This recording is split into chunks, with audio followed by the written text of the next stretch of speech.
It's cute that the Warriors won their second straight preseason game. They're undefeated in the preseason, 2-0 so far.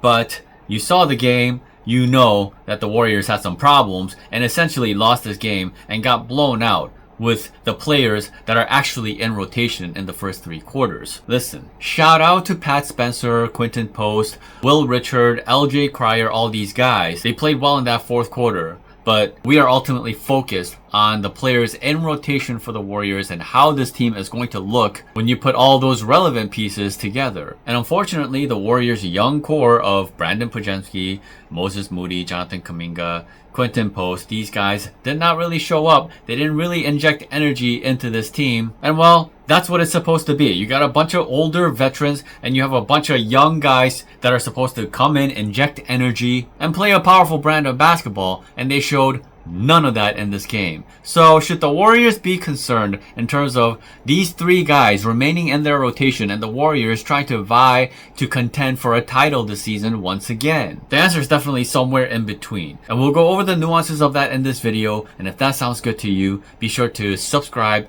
hit the notification bell, and that like button so that this video gets out to all the Warriors fans out there. Okay, let's get straight to it. So first and foremost, Steve Kerr made an adjustment with the starting lineup. He decided to bench Brandin Podziemski and insert Al Horford into the lineup. And long term, that is the way to go.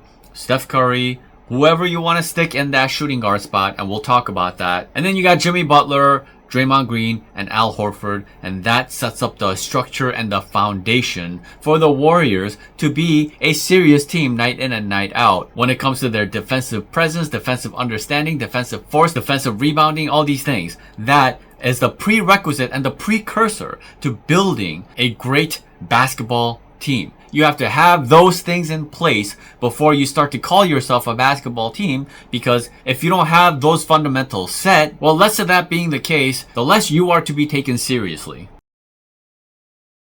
Because rebounding and defense, that is possession by possession.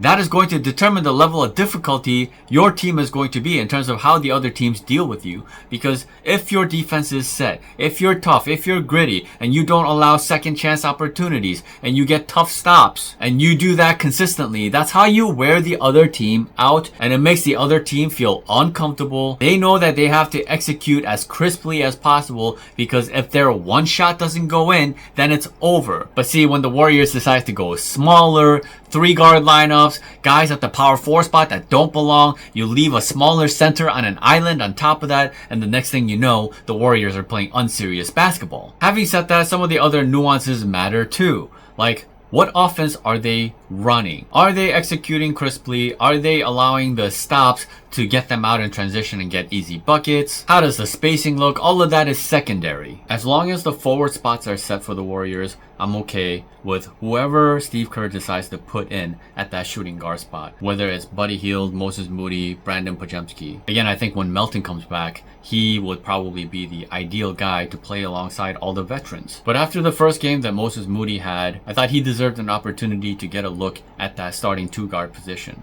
because Moses Moody's potential is a 2-way 3D kind of guy for the Warriors. In order for Moody to take a leap, his defense has to improve. It has to be consistent. He has to be at a level where he can consistently contain some of the best players out in the wing and play that POA role, kind of like a KCP. And then if he can shoot somewhere close to 40% from the 3-point line, that would make a big difference for the Warriors. But there is a limitation for the Warriors offense when Moody is the second guard of the team, because his handles are 0. He's not out there to create, make good passes. He's out there to score and defend. So that could limit the dynamics of how the Warriors end up scoring, because there's not enough guys penetrating and creating opportunities. And as we all know, Steph Curry is not exactly the type to come out super aggressive to start any game. So then you're left with a bunch of random Al Horford shots, Jimmy Butler shots, and Draymond Green shots, all from outside the paint, mostly from the 3-point line. And while they're capable of shooting threes, well, a lot of it is happening in motion, so it's not like a wide open practice shot. And those shots are not necessarily easy shots for those 3 guys. So while that group of veterans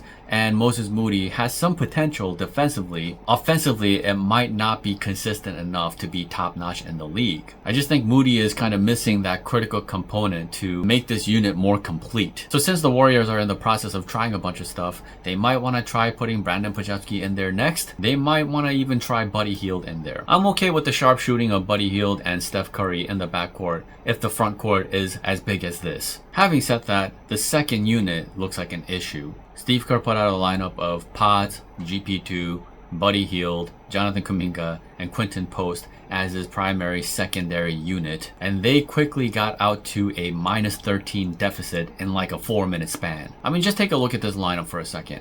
Where is the defensive power here? GP2 is the only guy who is a plus defender here. Buddy Hield, neutral, let's say. Pods, neutral. Jonathan Kuminga, once again, is at power forward, where he's not a forceful player, and there's not enough defensive impact and structure when you put a guy like that at power forward. And then you put him next to Quinton Post, the weakest center the team has. So a 3-guard lineup with an unreliable 4 and a 5. What do you expect them to do? The bigger and longer Blazers made this team look small, vulnerable, and lifeless on both ends of the floor. And the Blazers are a tough team. They have a bunch of hard-nosed defensive players, something you wish the Warriors had more of. This right here, this 5-man unit, is a lineup that Steve Kerr simply cannot use come regular season. And I'm going to trust that this is not going to happen in the regular season, because when you get a guy like DeAnthony Melton back into the equation, well, the hierarchy completely changes. But after seeing the performances of Pods, Moses Moody, and Kuminga so far in these first 2 games, I don't really see a leap from any of these players. I don't see anything fundamentally different. You see some things here and there that Kuminga is doing that are good, but then it's mixed with a bunch of stuff as usual, where it's just not consistent enough. Things are not really happening when he's on the floor. I mean, him and Potts on the floor at the same time together, along with Quinton Post, they were like -17, -20 in this game. You couple that with the offense that they're playing, this nonsense Steve Kerr offense, where you're not featuring anybody. By the way, the Warriors managed to erase the 25-point deficit because they started to put the ball in the hands of Pat Spencer, playing a bunch of high pick and roll in that 4th quarter. And they got a bunch of open shots out of it, open looks. Pat Spencer penetrating, getting shots in the paint. And well, if the Warriors mixed up their style a little bit more, all of this could look so much more dynamic. But we know what it is. Steve playing this rigid, predictable system, day in, day out, year in, year out. I mean, if you remember last season, that's how the early start, when they were the best team in the league, got ruined. They were 12-3 to begin the season. Steve decided to revert to the motion offense almost exclusively, and the Warriors fizzled out worse than I've ever seen for a team that started 12-3. But yes, when the preseason starts, I take a quick assessment of some of the younger players and see how they look and what level of contribution that they can provide for this team. And I'm just not overly encouraged that Pods, Moody, and Kuminga took any kind of leap from last season. I feel like they're essentially the same players that they were last season, and that's not a good thing. Same thing for Quinton Post. Post did come alive in the second half. He got a bunch of open looks because the Blazers had another doofy center just sagging off of a sharp shooter like Post, so he started to get going. So Post does have a lot of offensive capability in terms of hitting wide open 3-point shots if they're provided for him. But against more serious teams, more serious competition, I just think that he's going to get shut down and he's going to be useless in games like that. And that's the type of player that you don't really want to build around to try to contend with. So that's a problem. Trayce Jackson-Davis, meanwhile, looked a lot better in this game. Looked more aggressive, more assertive. And he and Guy Santos were a positive on the floor tonight, unlike the previous game. And they were the higher impact players than their younger counterparts with more talent. I think we've seen enough of this movie, and any team that is trying to contend for a title is always going to try to maximize their situation, just like OKC Thunder did when they gave away Josh Giddey and brought in Alex Caruso. Guess what? The OKC Thunder are not winning the title if they didn't have Caruso on their team last season. As a matter of fact, I think they probably would have lost to the Nuggets before they made it to the finals if they didn't have Caruso.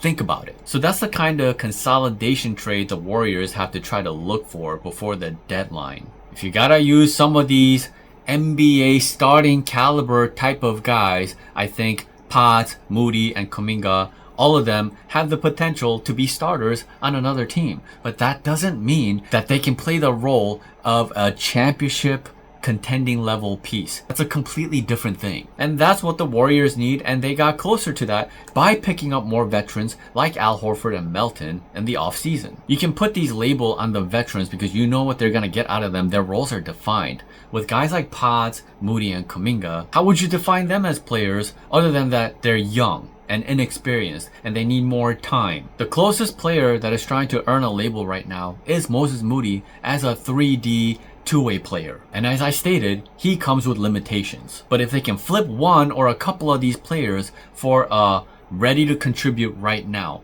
like let's say for example, can you imagine if the Warriors actually traded Kuminga last season for a guy like Cam Johnson, who is such a better fit for what the Warriors do, their system, and what they're trying to accomplish? Based on what I've seen so far, I have to say it's been an underwhelming preseason. This doesn't exactly encourage me in terms of all the pieces that they have, because all the pieces that they have, all the young guys, Pods, Moody, Kuminga, Post, Jackson, Santos, I just don't think that they came into this season leveled up in any kind of way. They're essentially the same players that they were last season. And certainly you can say that it's way too early to make these statements, but that's just what I've seen so far. If we need to update that opinion as time goes, we will. Looking at the Warriors depth chart right now, it's a little concerning because the starting lineup looks great. And that's assuming everybody's available. You got Steph Curry, Melton, Butler, Green, and Al Horford. That is a really reliable group of guys in that starting lineup. And then you look at the bench,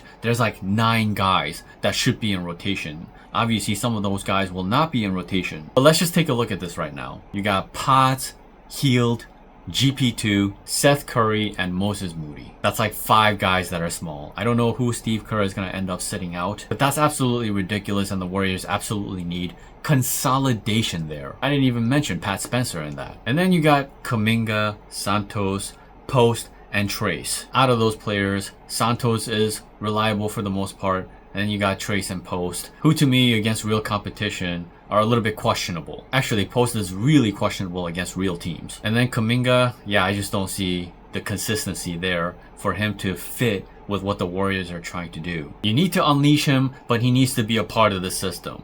He needs to organize between when to attack and when to look for others. And trying to balance these things and trying to be somebody he's not, it's just never going to really work. If Kerr continues to leave out his hustle guys, that being Guy Santos and Trace, and favoring these younger guys and spacing and offensive minded and all these things, the Warriors are going to run into problems early on, and then they're going to have to make adjustments because it's not going to work. And honestly, Steve Kerr has a really tricky situation here in terms of all the playable guys that he has on his roster, and there are way too many small guards on the floor, and that should sound terrifying to you. Even if you decided to take out any of their young core guys, whether it's Pods, Moody, or Kuminga, they still have a logjam issue here. If you can think of a good 10-man rotation where you have to leave some guys out, feel free to leave it in the comments down below, because this is really controversial and I really don't have great feelings about where Steve might end up going with this. Anyway, the Warriors will now play another game until Sunday night, so they have some time to go over stuff in practice,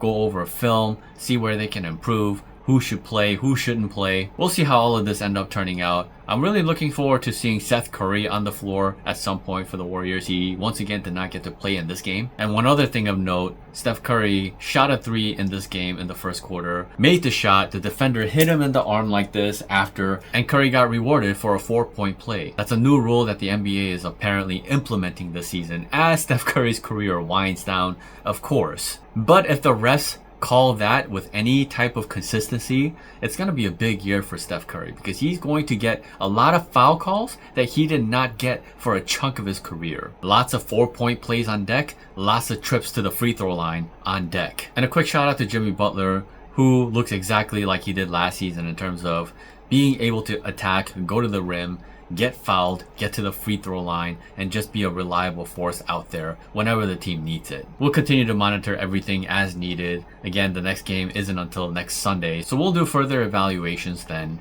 Thank you so much for watching as always. And remember, Steph Curry is the GOAT.